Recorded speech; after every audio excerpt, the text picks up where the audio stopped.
I mean, there was a lot of quarterbacks at that fight, and there were a lot of football players at that fight that are also free agents. And it's like every time with my job, it's always a story, no matter what. And knowing some people that were around, I even know what the conversation was between Davis and Brady. And it's like, come on, man, when's it going to end? When you hear that, Greeny, it makes you think that that conversation might have been really serious. Look, I totally get Derek Carr's frustration. People, including me, but part of that have constantly talking about who's going to replace him as quarterback. Yeah. Part of that is who his coach is. I mean, John Gruden, we worked with him, those of us who've been at ESPN a long time have worked with him a very long time. His favorite quarterback is always the next one he can get.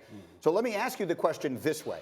Watching Derek Carr play, if it wasn't this circumstance where the team is moving to Vegas and wants to make a splash, and the coach is John Gruden, who seems to be a little quarterback fickle, has he earned that job? Should he just be their quarterback? No ifs, ands, or buts? I mean, you look at his contract, and his cap hit is as friendly compared to a lot of the top 10 quarterbacks. But he's a guy that, he really played well in the beginning of his career. We've been really questioning if he's the leader or the right guy to lead this franchise into the future with some of the young talent. I don't think so. I mean, if I'm John Gruden, if I can get Tom Brady, I'll get Tom Brady. I'm going to sell a lot of tickets. I know I'm going to be good for that year. But also, they still have picks from the Khalil Mack trade that they can use to try and get a young quarterback that they can develop in the future.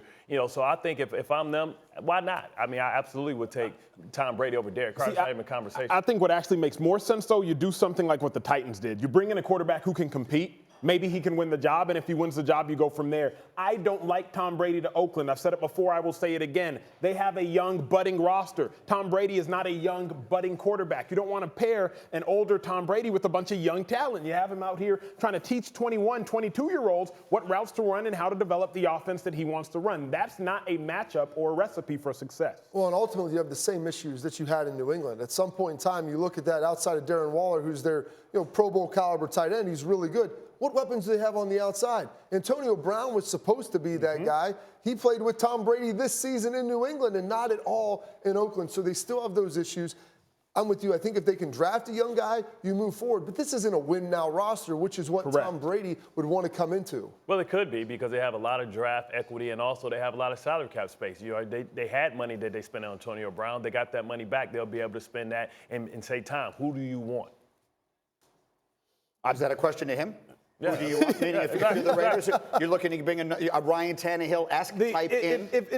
To Bart's point, if Tom Brady goes to Oakland, the only thing you can do is I need 2 receivers, and I need 2 probably first-round receivers. Because as I look at it right now, I'm not winning with the talent that's out there. And we talked about this in the pre-show meeting. If Tom Brady trots out there with the talent that's out there right now, in a division that has the Kansas City Chiefs, who are far and away going to win unless something crazy happens for the next years in perpetuity, you're in a dilemma. Tom Brady's used to rolling out, winning the division, getting the first-round bye, going from the first-round bye to a Super Bowl. Now, Greeny, you're telling me he's going to have to duke it out with Pat Mahomes twice a year? No, it's a mistake. To finish this conversation, I'm going back to what you said, Bobby, and I agree with you, and I've been saying a different variation on it for a while.